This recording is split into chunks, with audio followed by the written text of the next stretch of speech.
আশা করি সবাই ভালো আছেন। কার কি অবস্থা বলেন? আর আমার চিকুনগুনিয়া আলহামদুলিল্লাহ ভালো আছি। মুক্তার হচ্ছে চিকুনগুনিয়া হয়েছে, তাই তো? জি স্যার, পজিটিভ হয়েছে। ওই যে বললাম না, ব্যথা কমতেছে না শরীরের, পরে হ্যাঁ এটাই হ্যাঁ টেস্ট করছি। ও, তাহলে এখন সুন্দর করে ওষুধ খাবেন, রেস্ট করবেন, হ্যাঁ আর শুয়ে শুয়ে সুন্দর হ্যাঁ করে করে পড়বেন। যতটুকু বসতে পারবেন বসে পড়বেন, যতটুকু হ্যাঁ। শুয়ে পড়বেন শুয়ে পড়বেন, কিন্তু পড়া মিস দেওয়া যাবে না। হুম, জি স্যার। ঠিক আছে? চিকুনগুনিয়া হোক বা যাই হোক, পড়া মিস দেওয়া যাবে না। তবে নিজের শরীরের উপর যত্ন নেবেন হ্যাঁ, এবং পড়াও কন্টিনিউ করবেন। জি আচ্ছা। শিলা ভালো আছেন? জি আলহামদুলিল্লাহ। আপনি? আলহামদুলিল্লাহ ভালো আছি। আপনার মনে হচ্ছে কোনো ঠান্ডা লেগে আছে? হুম,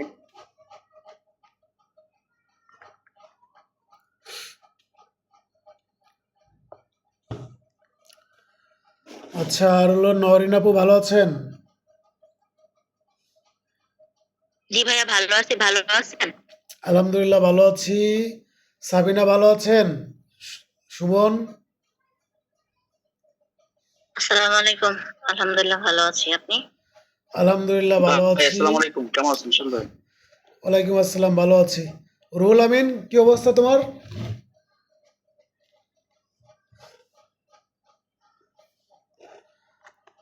আলহামদুলিল্লাহ ভালো ভাই, আপনি কেমন আছেন? আলহামদুলিল্লাহ ভালো আছি। শারমিন ভালো আছেন?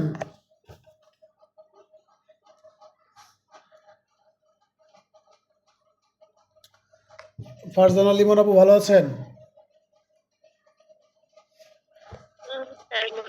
ওই সর্দি জ্বর হয়েছে আর কি। আহ, এখন সিজন পরিবর্তন হচ্ছে, সবারই একটু একটু হচ্ছে, এগুলো মানায় নিতে হবে, এই হচ্ছে বিষয়। আর মিরাজ কিরকমের আছো? আসসালামু আলাইকুম ভাই, আলহামদুলিল্লাহ ভালো আছি, আপনি ভালো আছেন? হ্যাঁ আলহামদুলিল্লাহ ভালো আছি। তোমার ওই যে মতিন আঙ্কেলের সব মোটামুটি কমপ্লিট করে দিয়েছে আজকে। সে তারে সাথেই রাখলাম, আচ্ছা আমি দাদা। কাজ করতে পারতাম তারে ছাড়া, পরে তারে আমি নিজেই দেখাইলাম।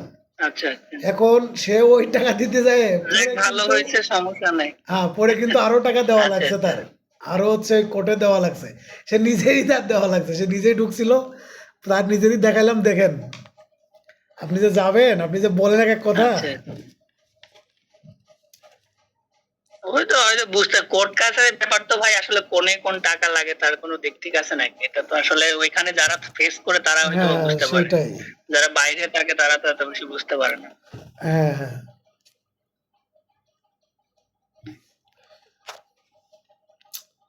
না, ফাঁকিবাজ স্টুডেন্ট বেশি হয়ে গেছে।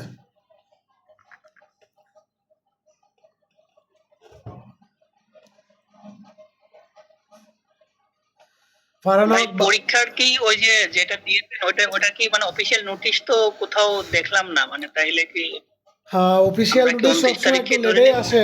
অফিসিয়াল নোটিশ সবসময় একটু লেটেই আসে। তারপরেও যেটা দিয়েছি ওটাই হবে আশা করি। হয়তো পিছাবে, আগাবে না। জি জি। আচ্ছা ঠিক আছে ভাই। এই পাবলিক সেক্টরের পরীক্ষাগুলো কখনো আগায় না, পিছায়। না, আগানোর তো কোনো সুযোগ নেই, সেভেন তো অবশ্যই, হ্যাঁ, মানে আমি সেটাই আর কি জানার জন্য। ভাই মুশফিক ওই ভাই, দিনে কি হওয়ার চান্স আছে 29 তারিখ? 19 তারিখ নাকি? ভাই 29 তারিখ হওয়ার কি চান্স আছে এই নভেম্বরের, নাকি নো নো ডিসেম্বরে নো নিয়ে নো, যাবে? 29 তারিখে পরীক্ষা হওয়ার কোনো সম্ভাবনাই নাই, টোটালি কোনো সম্ভাবনা নাই। মুশফিক ভাই ভালো আছেন? জি ভাই, আসসালামু আলাইকুম। আলহামদুলিল্লাহ ভালো। আপনি কেমন আছেন? আলহামদুলিল্লাহ ভালো আছি ভাই। লতিফ ভাই কি অবস্থা, ভালো আছেন? আলহামদুলিল্লাহ স্যার, ভালো আছি। আচ্ছা, লতিফ ভাইয়ের বাসা যেন কোন জায়গা? আমার বাসা হলো মাইজদি, নোয়াখালী নোয়াখালী। সদরে, আপনার মেন আপনার টাউনে। আপনার ওইখান থেকে কক্সবাজার কত দূরে? এখান থেকে মানে ঢাকা থেকে না, আপনার ওইখান থেকে, আপনার বাসা থেকে কক্সবাজার কত দূরে? আমার এখান থেকে কক্সবাজার তো অনেক দূর। ও আচ্ছা আচ্ছা।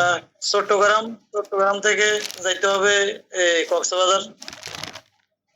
ও আচ্ছা আচ্ছা। ধরেন আপনার এখান দিয়ে হইলো প্রায় নোয়াখালী কক্সবাজার হইলো যাই আপনার 84 কিলো। ও আচ্ছা। নোয়াখালী আর চট্টগ্রাম, হ্যাঁ বুঝতে পারছি। এরপরে বাকিটা হইলো। তাহলে তো অনেক দূরেই, কাছে না। আপনি স্যার নোয়াখালী কি আসছিলেন নি, কখনো আসছিলেন নি না, নোয়াখালী? আমি নোয়াখালী কখনো যাই নাই। আমি নোয়াখালী যাই নাই, চট্টগ্রাম এলাকায় ঢুকি নাই। আশা করতেছি খুব দ্রুতই ঢুকবো, এই জন্য আসলে শোনা। না, আমি ছিলাম চট্টগ্রামে হালি শহরে। ও আচ্ছা আচ্ছা। কে, এটা কে বলতেছেন? ফারজানা লিমন আপু? জি স্যার। ও আচ্ছা আচ্ছা। আপনার আমি 3 মাস ছিলাম ওখানে। হাজবেন্ডের মেবি পোস্টিং ছিল। হ্যাঁ হ্যাঁ, পোস্টিং ছিল, আমরা ওখানে ছিলাম ও হালি আচ্ছা শহর। আচ্ছা। ওখানেও সাগর পাড় আছে, পতেঙ্গা আছে, ও ওদিকে আচ্ছা ঘোরা আচ্ছা। যায়।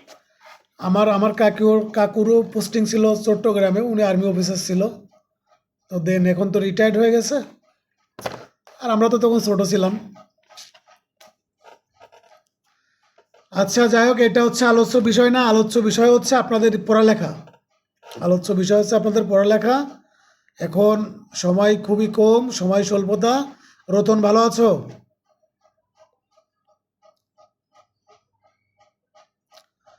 রতন?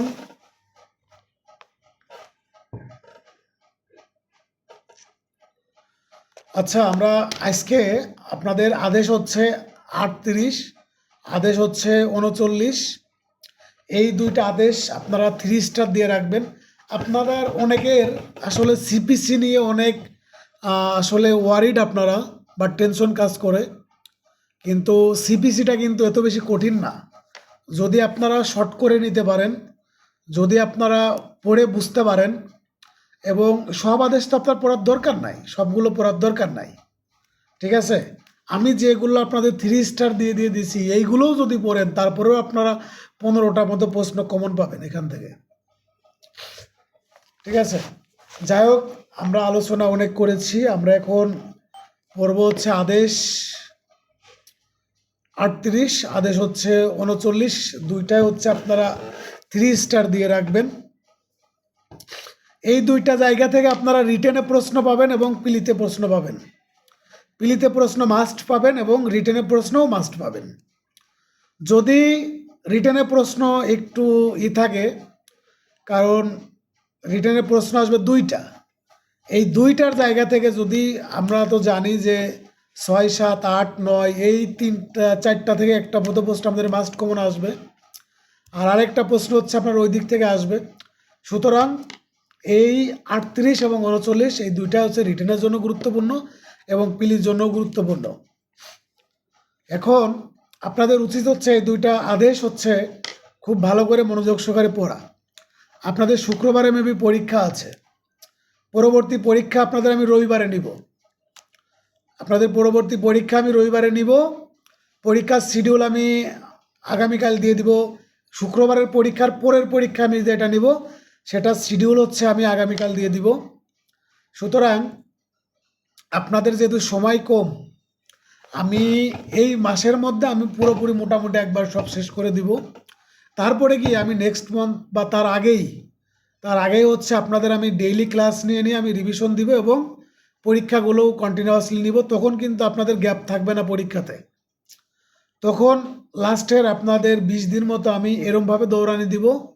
সেই দৌড়ানিতে আপনারা যারা টিকে থাকতে পারবেন তারা হচ্ছে পাস করবেন, আর যারা টিকে থাকতে পারবে না তারা হচ্ছে মনে করবেন যে আপনি রেড জোনে চলে গেছেন। আল্লাহ পাক যদি আপনাদের সহায় হয় তাহলে আপনারা পাস করবেন এটা। আর আপনারা জানেন যে ইতোমধ্যে আমাদের অলরেডি রিটেনের 8000 মতো স্টুডেন্ট নিয়েছে, রিভিউ 2000 নিয়েছে। সো এইরকম একটা ধাক্কার পরে পরবর্তী বার কাউন্সিল পরীক্ষা কীরকমের হইতে পারে আপনাদের একটু অনুমান করা প্রয়োজন, যে পরবর্তী বার কাউন্সিল পরীক্ষা কী রকমের হইতে পারে। যেখানে আমরা 2024 সালে অ্যাডভোকেট হয়েছি 2700, সেখানে আপনাদের রিভিউ পাস করতেছে 2000 স্টুডেন্ট, আর জেনারেলি পাস করছে 8000। এই রকমের একটা ধাক্কার পরে আপনাদের কিন্তু সহজে কিন্তু ছেড়ে দিবে না, আপনাদের পরীক্ষা কিন্তু সহজ নিবে না। অলরেডি বার কাউন্সিল বিতর্কিত হয়ে গেছে। এখন তারা চাইবে বিষয়গুলো আসলে পরবর্তী বার কাউন্সিলের উপর ইফেক্ট ফেলানোর, এবং যেহেতু খুব দ্রুত আরেকটা বার কাউন্সিল হচ্ছে, সেহেতু আপনাদের পরীক্ষা কিন্তু একদম যে সহজ দিবে, এই 24 সালে যেরকমের সহজ দিছে এরকমের দিবে না। সুতরাং আপনারা আরও অ্যালার্ট হন, আরও একটু কঠোর পরিশ্রম করেন। এখানে আমি কতগুলো স্টুডেন্ট আমি জানি যে এরা পাস করবে, আর কতগুলো স্টুডেন্ট আছে যারা রেড জোনে আছে। আমি তাদের গতদিন বলেওছিলাম কয়েকজনকে। সো আপনারা যদি সিনসিয়ার না হন, এই যে আমি পরীক্ষা নিয়েছি আপনারা পরীক্ষা দেন নাই অনেকেই, এই বিষয়গুলো তো ভালো না। আপনাদের টাইমলি আপনারা পরীক্ষা দিবেন, টাইমলি ক্লাসে আসবেন। এখন আপনাদের দায়িত্ব যদি আপনারা পালন না করেন, যদি গ্যাপ দেন, সেটা তো আসলে কারোর জন্যই মঙ্গলজনক হবে না, তাই না? সুতরাং আপনাদের দায়িত্ব আপনারা পালন করবেন, তারপরে গিয়ে দেখবেন যে আপনারা সফল হন কি না। এখন আপনারা যদি আপনাদের দায়িত্বই পালন না করেন, আপনারা আপনাদের দায়িত্ব পালন না করে যদি আল্লাহ পাকের দোষ দেন যে আপনাদের ভাগ্য ভালো না, আপনারা হয়তো সেরকমের কিছু করতে পারতেছেন না, কিন্তু দেখেন এর পিছনে কিন্তু আপনারাই দায়ী। আপনারা যদি প্রপারলি যদি পরিশ্রম না করেন তাহলে ফলাফল কেমনে পাবেন বলেন? আপনাদের তো উচিত প্রপারলি পরিশ্রম করা। এই প্রপারলি পরিশ্রম করার পরে পরবর্তীতে আপনারা ফলাফল আশা করতে পারবেন। ঠিক আছে, অনেক কথা হয়েছে, এবার আমি যাচ্ছি। আদেশ হচ্ছে 38-এ। এখানে বলতেছে রায় ঘোষণার পূর্বে গ্রেপ্তার এবং রায় ঘোষণার পূর্বে হচ্ছে কোরক বলতে বোঝা আছে অ্যাটাচড, কোরক করে নেওয়া, একটা সম্পত্তি জব্দ করে নেওয়া। দেখেন রায়ের পূর্বে গ্রেপ্তার হচ্ছে বিধি হচ্ছে 1 থেকে 4, আর রায়ের পূর্বে কোরক হচ্ছে 5 থেকে তার পরবর্তী। দেখেন একটা মামলাতে দায়ের করার পরে প্রথমে হচ্ছে আপনার সমন দিচ্ছে, তারপরে হচ্ছে রিটেন স্টেটমেন্টের জন্য রাখতেছে, তারপরে এডিআরে পাঠাচ্ছে, তারপরে সাক্ষ্য গ্রহণ করতেছে, তারপরে হচ্ছে আপনার আর্গুমেন্ট করতেছে, তারপরে গিয়ে হচ্ছে মামলার রায় ঘোষণা করতেছে। এই রায় ঘোষণার পূর্বে যদি কোনো ব্যক্তি সে যদি আপনার পালায়ে যাইতে চায়, মানে পলায়ে যদি দেশ ছেড়ে যাইতে চায়, সে যদি তার কোনো সম্পত্তি যেটা নিয়ে বিরোধ, সেই সম্পত্তি যদি আপনার হস্তান্তর করতে চায় বা বিচারকে বিলম্বিত করতে চায়, এই কয়েকটা গ্রাউন্ডসে কি করতে পারে, সেই ব্যক্তিকে গ্রেপ্তার করতে পারে এবং ওই সম্পত্তি ক্রোক করতে পারে। এটা হচ্ছে আপনাদের মূল কনসেপ্ট, এই যে রায়ের পূর্বে গ্রেপ্তার করবে কখন আর রায়ের পূর্বে ক্রোক করবে কখন। দেখেন মামলার যে কোনো পর্যায়ে, মামলার কোন পর্যায়ে, যে কোনো পর্যায়ে বিধি হচ্ছে এক, যে ক্ষেত্রে হাজির হওয়ার জন্য বিবাদীকে জামানত প্রদানের জন্য ডাকা যাবে। Where the defendants may be called upon to furnish the security for appearance. কোনো ব্যক্তিকে হাজির হওয়ার জন্য জামানত প্রদানের জন্য যখন বলা যাবে। আদালত রায়ের পূর্বে গ্রেপ্তারের আদেশ দিতে পারে যদি বিবাদী বাদীকে বিলম্বিত করার জন্য, পরোয়ানা এড়ানোর জন্য তার বিরুদ্ধে কোনো ডিগ্রি জারি ব্যাহত বা বিলম্বিত করার জন্য আত্মগোপন করে বা আদালতের স্থানীয় এখতিয়ারের সীমানা পরিত্যাগ করে এবং আত্মগোপন করার এবং আদালতের এখতিয়ারের স্থানীয় সীমানা অতিক্রমার উপক্রম করে। উপক্রম বলতে অ্যাটেম্প নেয়। তারপরে হচ্ছে তার সম্পত্তি বা কোনো অংশ হস্তান্তর করেছে এবং আদালতের এখতিয়ারের সীমানা হতে অপসারণ করেছে। যদি এইগুলো করে তাহলে সেই ব্যক্তির সম্পত্তি কি করা যাবে? ক্রোক করা যাবে, তাকে রায় ঘোষণার পূর্বেই তাকে গ্রেপ্তার করা যাবে। রায় ঘোষণার পূর্বেই তাকে কি করা যাবে? গ্রেপ্তার করা যাবে। তাহলে এখানে আমি কয়েকটা বিষয় বললাম। এটা হচ্ছে বিচার বিলম্বিত করা, সে হচ্ছে আপনার আদালতের স্থানীয় যে এখতিয়ার আছে সেই এখতিয়ারের বাইরে কোনো সম্পত্তি হস্তান্তর করা বা দেশ ছেড়ে পলাতক হয়ে যাওয়া। এই কাজগুলো যদি কোনো ব্যক্তি করে তাহলে তাকে গ্রেপ্তার করা যাবে রায়ের পূর্বে। তারপরে দেখেন, বিবাদী বাংলাদেশ ত্যাগের উপক্রম করে সেই অবস্থায় বাদী ডিগ্রি জারির ব্যাপারে বাধাপ্রাপ্ত বা বিলম্বিত হওয়ার যুক্তিসঙ্গত যদি সম্ভাবনা সৃষ্টি হয়, সেক্ষেত্রে বিবাদীকে গ্রেপ্তারের জন্য হাজিরের জন্য কোনো জামানত দিবে না, তার কারণ দর্শানোর জন্য পরোয়ানা দিতে পারে। বিবাদী টাকা দিলে গ্রেপ্তার করা যাবে না, আর এটা শুধু অর্থের মামলার ক্ষেত্রে প্রযোজ্য। এখন দেখেন, আমি যেটা আপনার বলতেছি, বিষয়টা হচ্ছে যে একজন বিবাদী সে হচ্ছে আপনার আদালতের স্থানীয় এখতিয়ারের বাইরে কোনো সম্পত্তি হচ্ছে হস্তান্তর করার চেষ্টা করেছে, আবার দেশ ছেড়ে বিদেশে যাওয়ার কোনো উপক্রম করেছে বা পায়তারা করতেছে। এই রকমের কোনো ব্যক্তিকে আদালতে হাজির হওয়ার জন্য কি করবেন? এই গ্রেপ্তারি পরোয়ানা ইস্যু করতে পারবেন যে সে কোর্টে হাজির হোক। কোর্টে হাজির করে অথবা তাকে গ্রেপ্তার করে নিয়ে এসে সে কেন জামানত প্রদান করবে না, কেন জামানত প্রদান করবে না তার কারণ দর্শানোর জন্য কি করতে পারে? বলতে পারে। এখন সে যদি বলে যে আমি পালাবো না, আমি এদিক ওদিক যাব না, আমি আমার পাসপোর্ট রেখে দেন, আপনি আবার এনআইডি রেখে দেন, বিভিন্ন রকমের। এখানে আবার এই জামানতটা কি? জামানতটা হচ্ছে সিকিউরিটি ফর অ্যাপিয়ারেন্স। একজন ব্যক্তির টোটাল প্রপার্টি আছে 5 কোটি টাকার, একজন ব্যক্তির টোটাল প্রপার্টি আছে 5 কোটি টাকার, 2 কোটি টাকার মামলা। এখন সেই ব্যক্তি দেশ ছেড়ে পালাবে না, এই মর্মে তার কাছ থেকে জামানত নিচ্ছে 1 কোটি টাকা। এই 1 কোটি টাকা হচ্ছে জামানত হিসাবে কোর্টের কাছে দিবে। এখন মামলার রায় ঘোষণার পরে তারপরে গিয়ে সেই টাকা আবার কোর্ট কি করবেন? ফেরত দিবেন।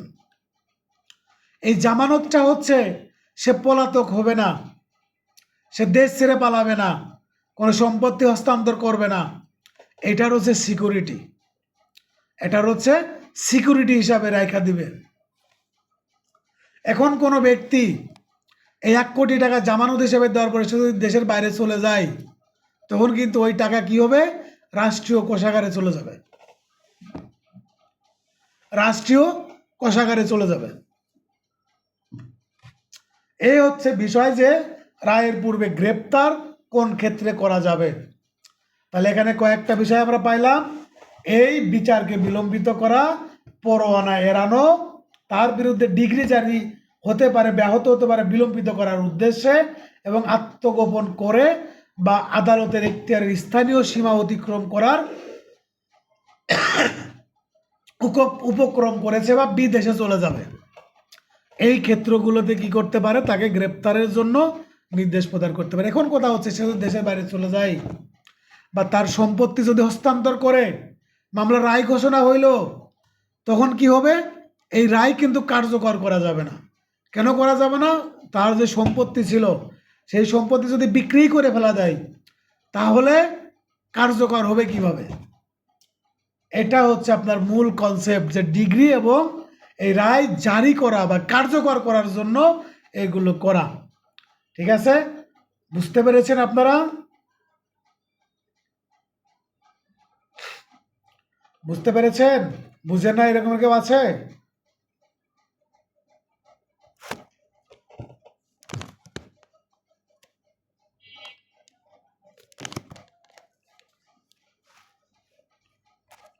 কেউ যদি না বুঝে থাকেন আমাকে প্রশ্ন করবেন, আমি আবার বুঝাবো। তারপরে চলে যাব হচ্ছে আপনার বিধি হচ্ছে 3-এ, জামিনদারের দায় মুক্তির আবেদন। দেখেন, বিধি হচ্ছে 2-এ বলতেছে জামানত, সিকিউরিটি, আর 3-এ বলতেছে জামিনদারের দায় মুক্তির আবেদন।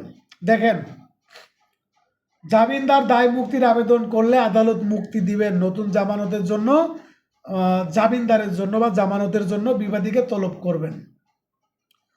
বিধি 4-এ চলে যাবেন। বিবাদী জামানত প্রদানে যদি ব্যর্থ হয় এবং নতুন জামানত দিতে যদি ব্যর্থ হয় সেক্ষেত্রে কি পদ্ধতি? এই যে বিধি হচ্ছে আপনার 1-এ কি বললো, বিবাদীকে জামানত প্রদানের জন্য নির্দেশ দিল। এখন এই জামানত প্রদান করতে যদি সে ব্যর্থ হয় সেক্ষেত্রে কি পদ্ধতি হবে? সেক্ষেত্রে হচ্ছে মামলার সিদ্ধান্ত না হওয়া পর্যন্ত, ডিগ্রি না মেটানো পর্যন্ত তাকে কারাগারে আটক রাখবেন। তাকে কি করবেন? কারাগারে আটক রাখবেন। That's called arrest before judgment. Arrest before judgment. এই যে আপনার প্রথমে হচ্ছে কারণ দর্শানোর জন্য বলল, জামানত দিতে বলল, পরবর্তীতে জামানত দিতে ব্যর্থ হইল, তারপরে গিয়ে তাকে কি করলো? অ্যারেস্ট করার নির্দেশ দিল। কতক্ষণ পর্যন্ত? এই মামলাটা ডিগ্রি জারি হওয়ার আগ পর্যন্ত। কতক্ষণ পর্যন্ত? ডিগ্রি জারির আগ পর্যন্ত। আর এই যে আপনার রায়ের পূর্বে ক্রোক বা রায়ের পূর্বে গ্রেপ্তার মামলার যে কোনো সময় করা যাবে, কিন্তু এখানে একটা কথা হচ্ছে বলাই আছে কিন্তু রায়ের পূর্বে, রায়ের পরে না। দেখেন, এই যে অ্যারেস্ট করা যাবে, অ্যারেস্টের যে শর্ত আছে, যদি এই মামলার বিষয়বস্তুর মূল্য যদি 50 টাকার কম হয় তাহলে দেওয়ানি জেল দেওয়া যাবে 6 সপ্তাহ, আর যদি 50 টাকার বেশি হয় তাহলে 6 মাস। সর্বোচ্চ দেওয়ানি কারাগারে রাখা যায় কতদিন? 6 মাস। সর্বোচ্চ দেওয়ানি জেল হয় কতদিন? 6 মাস। এখন এই যে রায়ের পূর্বে গ্রেপ্তার, এই রায়ের পূর্বে গ্রেপ্তারে বিচারক যে যে আদেশই দিক না কেন, যতগুলো আদেশ দিবে, যতগুলো আপনার আদেশ দিবে, প্রত্যেকটা আদেশের বিরুদ্ধে কি করা যাবে? আপিল করা যাবে। প্রত্যেকটা আদেশের বিরুদ্ধে কি করা যাবে? আপিল করা যাবে। তারপর দেখেন, আমরা চলে যাব হচ্ছে বিধি হচ্ছে 5-এ। তাহলে এখান থেকে আমি যেটা বললাম, যদি 50 টাকার কম হয় তাহলে 6 সপ্তাহ, 50 টাকার বেশি হইলে 6 মাস। আর এই রায়ের পূর্বে গ্রেপ্তার, এইখান থেকে যে যে আদেশ বিচারক দিবে প্রত্যেকটা আদেশের বিরুদ্ধে কি হবে? আপনার আপিল করা যাবে। আপিল করা যাবে। হ্যাঁ, বিধি হচ্ছে 5-এ চলে যান। এখানে বলতেছে called upon to furnish security for production of property. production of property, যে ক্ষেত্রে বিবাদীকে সম্পত্তি উপস্থিত করার জন্য জামানত দানের নির্দেশ দেওয়া যায়। এটা দেখেন, where defendant may be called upon to furnish security for production of property. Bibadi degree জারির বাধাদান বিলম্বিত করার জন্য, বিবাদী এই ডিগ্রি জারিতে বাধাদান এবং বিলম্বিত করার জন্য সম্পত্তি হস্তান্তর করার উপক্রম করেছে, আদালতের সীমানা হতে অপসারণ করার উপক্রম করেছে। আদালত জামানত দাখিলের জন্য এবং কারণ দর্শানোর জন্য হাজির হওয়ার নির্দেশ দিবেন। হাজির হওয়ার নির্দেশ দিবেন। এখন আমরা এই যে রায়ের পূর্বে গ্রেপ্তারের ক্ষেত্রে আমরা প্রথম কি বললাম, প্রথমে একটা নোটিশ দিবেন যে কেন সে আপনার তার যে সম্পত্তি সেটা গ্রেপ্তার করা হবে না, তাকে কেন গ্রেপ্তার করা হবে না, এবং যদি তাকে যে জামানত প্রদান করতে বলা হয়েছে সে যদি সেই জামানত যদি ঠিকমতো প্রদান না করে তাহলে তাকে গ্রেপ্তার করতে পারবে, তার যে সম্পত্তি আছে সেগুলো ক্রোক করতে পারবে। দেখেন, এই যে আদালত জামানত দাখিলের জন্য এবং কারণ দর্শানোর জন্য হাজির হওয়ার নির্দেশ দিল, এখন আদেশ না দিয়ে সম্পত্তি ক্রোক করা আবশ্যক এবং তার আনুমানিক মূল্য উল্লেখ করবেন। দেখেন, আদালত সম্পত্তির সমগ্র বা তার অংশ শর্ত সাপেক্ষে ক্রোকেরও নির্দেশ দিতে পারেন। এটা হচ্ছে আপনার এই যে সে যদি ব্যর্থ হয় জামানত দিতে, এবং এই যে মূল কনসেপ্টটা হচ্ছে মামলাটা যখন রায় ঘোষণা হবে, এই রায় ঘোষণার পরে ডিগ্রি জারিতে কিন্তু বাধাপ্রাপ্ত হবে। যদি যেই সম্পত্তি নিয়ে বিরোধ, এই সম্পত্তিই যদি না থাকে তাহলে ডিগ্রি জারি করবে কি করে? এখন ওই সম্পত্তি যদি সে যদি হস্তান্তর করতে চায়, ট্রান্সফার করতে চায়, সে যদি সেল করতে চায়, সে যদি গিফট করতে চায়, সে যদি মর্টগেজ করতে চায়, সে যদি লিজ দিতে চায়, তাহলে পরবর্তীতে এগুলো করলে কিন্তু আর ডিগ্রি জারি করা যাবে না। হ্যাঁ, তারপরে দেখেন, বিধি হচ্ছে 6, কারণ না দর্শালে জামানত না দিলে কি করবেন? ক্রোক করবেন। Attachment when cause not shown or security not for furnished, যখন কোনো ব্যক্তি যাকে নির্দেশ প্রদান করা হয়েছে যে কারণ দর্শানোর জন্য এবং জামানত প্রদানের জন্য, সে যদি এইগুলোতে যদি ব্যর্থ হয় তাহলে তার সম্পত্তি কি করবে? ক্রোক করবেন। We find out that the rule 1 to 4, arrest before judgment, এখন আমরা যেটা পড়তেছি সেটা হচ্ছে অ্যাটাচমেন্ট বিফোর জাজমেন্ট,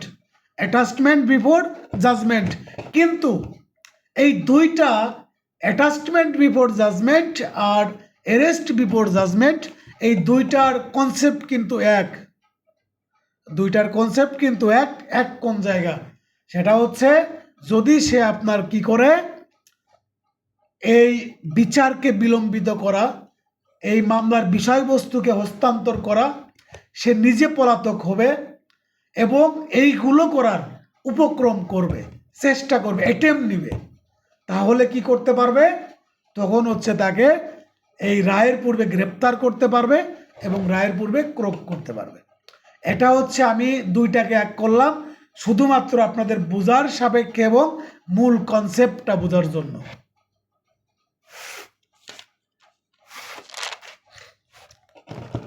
হ্যাঁ, কারণ দর্শালে, এটা তো আমরা প্রথমে বললাম যদি কারণ না দর্শায়, জামানত যদি না দেয়, কারণ দর্শালে জামানত দিলে মামলাটা খারিজ হলে আদালত ক্রোকের আদেশ প্রত্যাহার করে নেবেন। এটা বলা আছে বিধি 9। যদি কোনো ব্যক্তিকে আপনার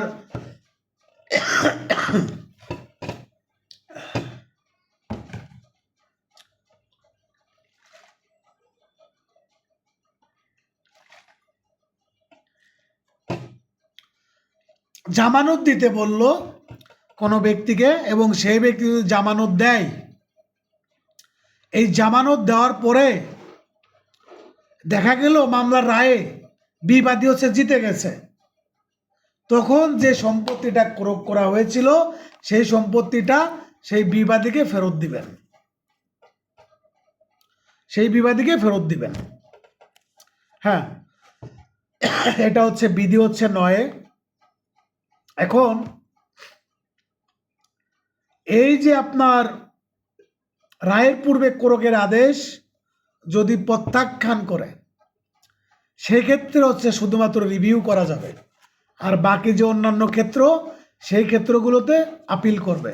এই রায়ের পূর্বে ক্রোকের যে বিধান আছে সেই বিধানে আপনার কি করবে, যদি এই রায়ের পূর্বে ক্রোকের আদেশ যদি বিচারক প্রত্যাখ্যান করে নেয় তাহলে রিভিশন করা যাবে। এখন রিভিশন করবে কে বলেন তো?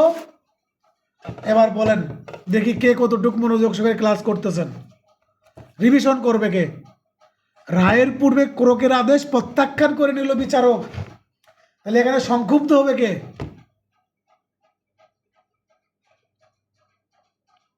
বাদী।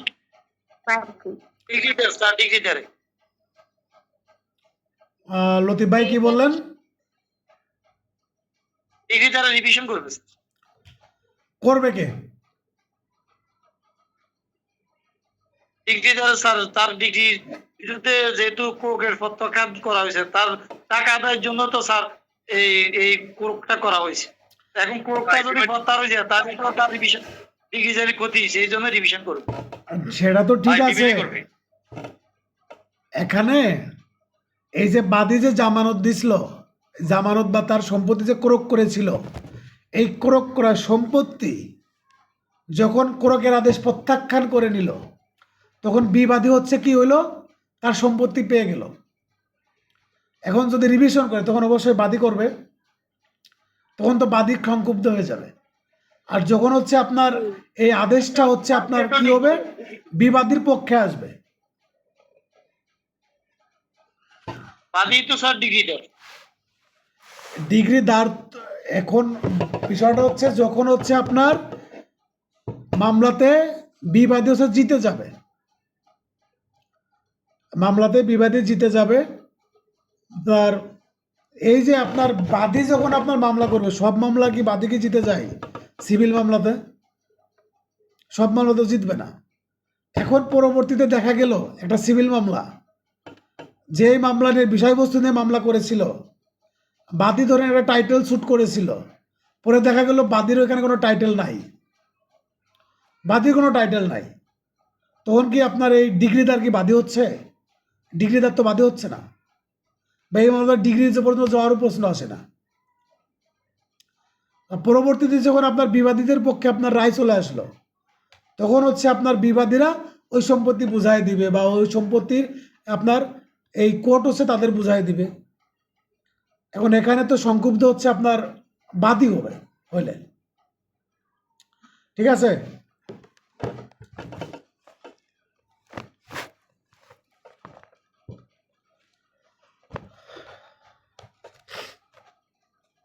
তাহলে আদালত যদি এই সম্পত্তি ক্রোকের আদেশ যদি প্রত্যাখ্যান করে নেয়, তাহলে সংক্ষুব্ধ যে পক্ষ থাকবে সে হচ্ছে আপনার কি করবে, রিভিশন করবে, সে হচ্ছে রিভিশন করবে। তাহলে এই যে আপনার শুধুমাত্র আদালতের আদেশ, এই ক্রোকের আদেশ প্রত্যাখ্যান, এই ক্ষেত্রে হচ্ছে রিভিশনের বিধান, আর বাকি অন্যান্য যে বিধান আছে সেই ক্ষেত্রে হচ্ছে আপনার অন্যান্য যে আদেশ আছে সেই আদেশের বিরুদ্ধে হচ্ছে আপিল করবে। এখন আমরা এই আদেশ হচ্ছে 38 থেকে আমরা শুধুমাত্র রিভিশন যে ধারায় বা যে জায়গায় রিভিশন আছে সেগুলো আমরা রিভিশন পড়ব, আর বাকি সবগুলো চোখ বুঝে বলবো কি এই আদেশ হচ্ছে 38-এর যতগুলো বিচারক আদেশ দিবেন সকল আদেশের বিরুদ্ধে হচ্ছে আপিল করতে হবে। কৃষিজাত বিধি হচ্ছে 12-তে চলে যান। কৃষিজাত দ্রব্য রায়ের পূর্বে ক্রোক করা যায় না। এখন যদি পরীক্ষাতে প্রশ্ন আসে কোন ধরনের পণ্য বা কোন ধরনের দ্রব্য রায়ের পূর্বে ক্রোক করা যায় না, এটা কৃষিজাত দ্রব্য। তারপরে বিধি হচ্ছে 13-তে যাবেন, স্মল কজেস আদালত স্থাবর সম্পত্তি ক্রোক করবে না, স্থাবর সম্পত্তি ক্রোক করবে না, এটা হচ্ছে 13-তে বলা আছে। তাহলে 12 আর 13 এই দুইটা আপনারা কিন্তু পড়বেন, এই দুইটাই কিন্তু গুরুত্বপূর্ণ। আর আগে যেগুলো বললাম ওইগুলো গুরুত্বপূর্ণ। এখন দেখেন যে একটু একবার বলবেন কি কি বলছিলেন? আমি একটু নেট ছিল না তো মিস করে ফেলছি, একটু মানে শুধু নাম্বারগুলো বললে হবে। কত কত বিধি, জি স্যার। ওই যে গ্রুপে সাজেশন দিছি না, ওইটাই চূড়ান্ত সাজেশন। দেওয়ানি কার্যবিধি সাজেশন পাইছেন না, ওইটা হচ্ছে চূড়ান্ত সাজেশন, ঠিক আছে? ওইটা ফলো করবেন। ওইখানে কিন্তু অনেক বেশি দেওয়া নাই, কমই দেওয়া আছে, এবং ওইটা হচ্ছে অনেক চিন্তা ভাবনা করে তৈরি করা হয়েছে, ঠিক আছে? সুতরাং ওইটাকে কোনো কিছু বাধ্য দিবেন না, আর যেগুলো 3 স্টার দেওয়া আছে ওইগুলো হচ্ছে আপনারা অনেক বেশি করে পড়বেন। এবার দেখেন আদেশ 38 থেকে শুধুমাত্র আমরা একটা জায়গা পাইলাম হচ্ছে রিভিশন, ক্রোকের আদেশ প্রত্যাহার যদি করে দেয় বিচারক তাহলে হবে রিভিশন, আর বাকি সকল ক্ষেত্রে এই 38 আদেশ থেকে বাকি সকল আদেশের ক্ষেত্রে কি করা যাবে? আপিল করা যাবে। তাহলে আপনাদের এই পড়াগুলো অনেক সংক্ষেপ হয়ে যাচ্ছে না যদি এইভাবে পড়েন? আপনারা যে বলেন যে সিপিসি কঠিন, সিপিসি কোথায় কঠিন? সিপিসি তো আমি কঠিন পাচ্ছি না, সিপিসি তো সহজ, কিন্তু আপনাদের সহজ করে নিতে হবে। ঠিক আছে, আমি এই সেশনটা এখনই শেষ করতেছি আপনাদের, আমি এখনই আবার লিঙ্ক দিব, লিঙ্ক দেওয়ার সাথে সাথে আবার চলে আসবেন, ঠিক আছে? যারা আছেন প্রত্যেকে আসবেন, একজনের জন্য মিস না যায়।